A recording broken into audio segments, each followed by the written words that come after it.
I just want to introduce a tool that I built to solve a common problem when you're using Google Search Console data in BigQuery. That is creating a query that has the exact same results as the Google Search Console UI. There's a lot of different little filters, and you have to be using the right table, and you have to calculate the metrics correctly, and that can be kind of tedious, and also it's just repetitive. So I figured I would create a tool that makes it like one click to make the matching query for the report in the Google Search Console UI.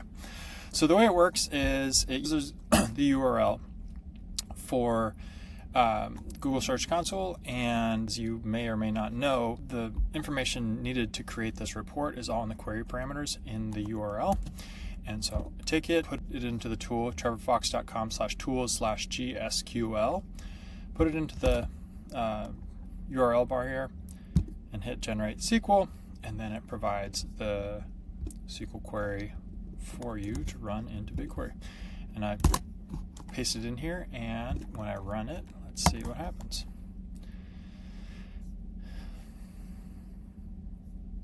The results just what I wanted to see. So what it does is it has a first it checks to see what the most recent date is, and this is going to be important because it kind of has to match the UI too. But this gets the most recent, finds the date of the most recent data in the Google Search Console table in BigQuery. In this case, it's the search data site impressions table. It then aggregates by query, which is what was in the report. It sums up clicks and impressions, calculates CTR, and calculates average position in the way that you have to in order for it to be accurate with Google Search Console. And then let's see what else it does. It does the filtering to make sure that's the right site, the right time range, and of course, as I had it here, I had filtered in on only the traffic for Australia.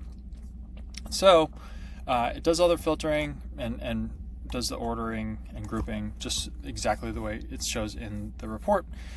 But one thing that will often come up, and people have asked me about this, is why is it not exactly perfect, is because there is a lag time between the time that data gets to Google Search Console and the time that it takes to get to BigQuery. So that may be a day or two or even more. And so if we look at this, we can see that the most recent date is December 29th, and in BigQuery, the most recent date is the 28th. So if that's the case, all I have to do is subtract 1 from each end of the date range on the where clause, and then I'll run it again. And let's cross our fingers and see if it should be exactly what we expect. So the top post is LinkedIn post date. That's the top query with 6 clicks, 7 impressions, an 85% click-through rate, 86% click-through rate, and a 1.14 position. So let's look over here. 6 clicks, 7 impressions, 85%, and a 1.1. Double check that again. 86%.